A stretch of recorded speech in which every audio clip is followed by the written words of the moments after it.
There. This week's been a bit of a mixed bag.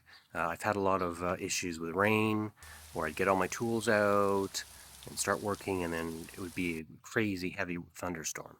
So unfortunately, some of my places I've dug out are actually full of dirt now, and I have to re-dig them out, but it's okay. I got some stuff done.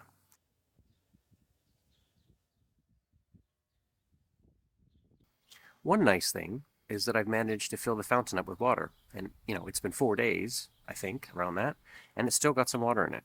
Now there are a lot of leaks.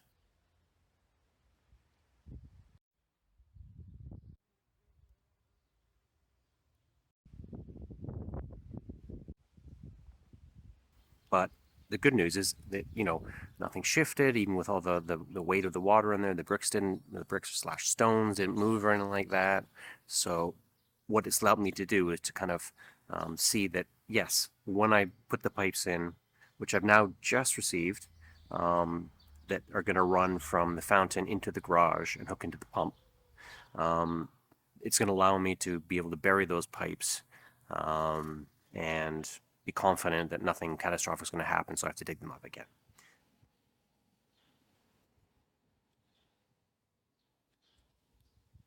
Test. One thing I did is I used it's kind of a tool that has a big wire brush on it and it spins around, and I used it to take off all the cement and kind of dirt and stuff like that.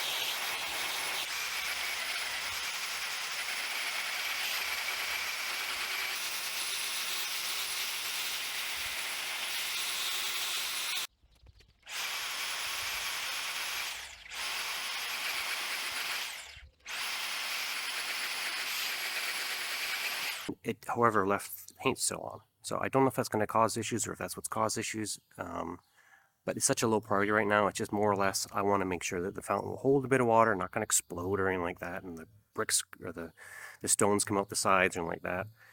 And I also wanted to make sure that when I run these pipes and bury them, put concrete underneath, that it's going to be good enough to go.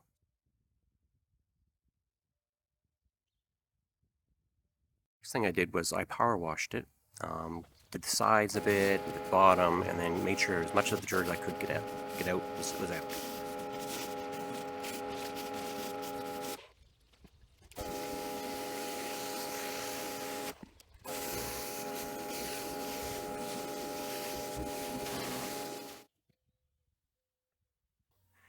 That allowed me to basically pour and mix together some self-leveling cement.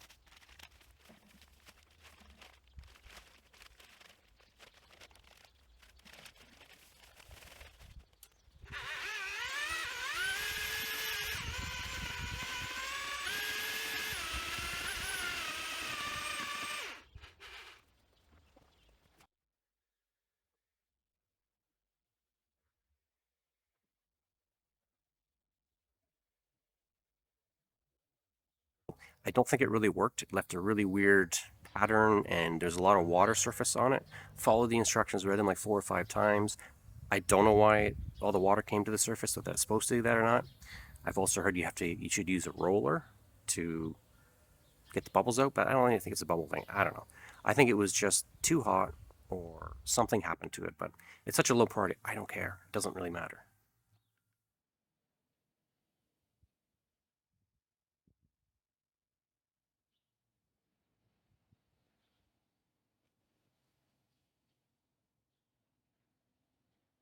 Again. Um, One thing that we are waiting on is some resin with concrete in it or cement in it. And that resin and cement basically it should be coming in the next couple of weeks. We did buy a pool paint resin, but it's after reading the instructions more, it says if it leaks at all, you should really coat it. So that's what I'm going to do. It's just going to take a few weeks to get the stuff, because sometimes it takes a while to get things here in France. Hopefully, it'll work out well. I managed to do this week was to basically work on the trench. So the trench runs basically along the garage like that, and it goes out to the street. The bottom of the trench, basically, I guess over the last 50 years or whatever, has been eroded by sand or whatever, water. So the bottom of it basically was just dirt. So what I've done is I used a power washer, cleaned it all out as much as I could.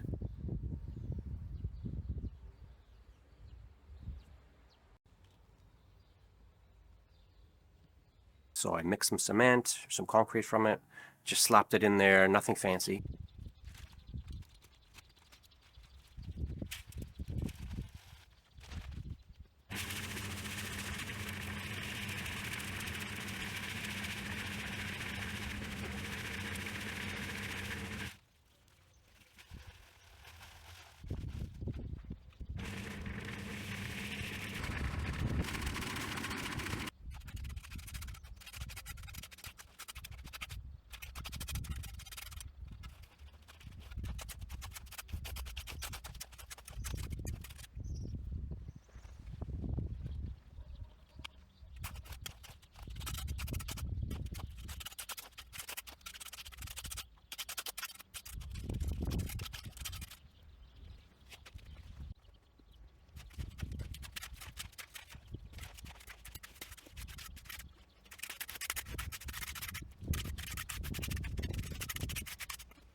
Because what I'm planning to do is to lay down membrane, which I've done, not like a plastic membrane that you would put under a concrete floor. Uh, Not sticking it down, not doing anything crazy with it, just kind of as an extra layer of protection. And then what I'm going to be doing is running a hose, or a flexible pipe. There's a red one I'm going to use that's going to take basically the overflow from the patio. And then there's another one, a yellow one, that's going to take the French drain, basically. So I have a French drain that runs around the side and basically connects into the one that's going to go into this what do you call it, trench. And then what I'm going to do is wrap that French drain with fabric, put some stones around it, and then fill the entire trench with like river stone. So it'll just be exposed. So if I ever want to get at it again, it'll be easy to get to and to fix.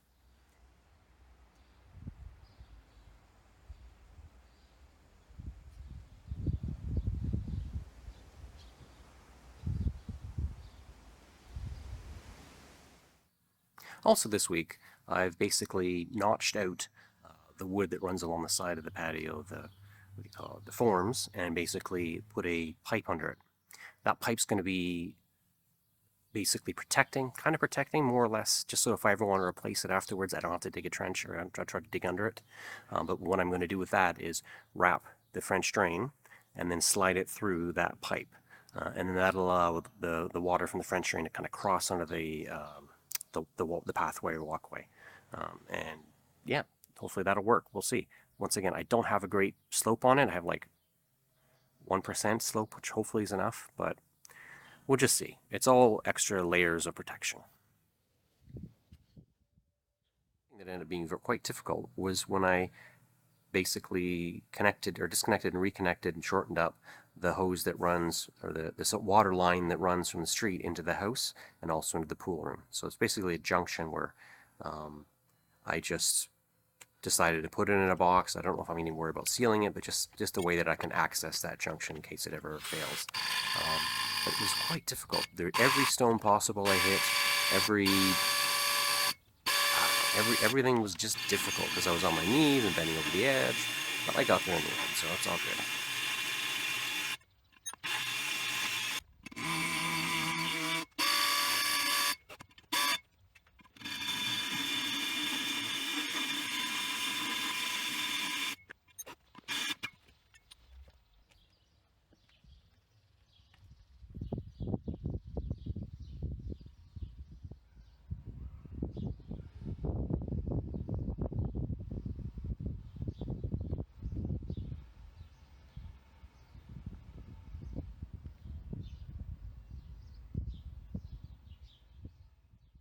For this week's update. I want to kind of continue in this format for the next while. We'll see how it goes. If you do enjoy watching this, then maybe you consider telling someone or liking it or subscribing it, or just give me some feedback. It'd be great to know that people are interested. Thank you.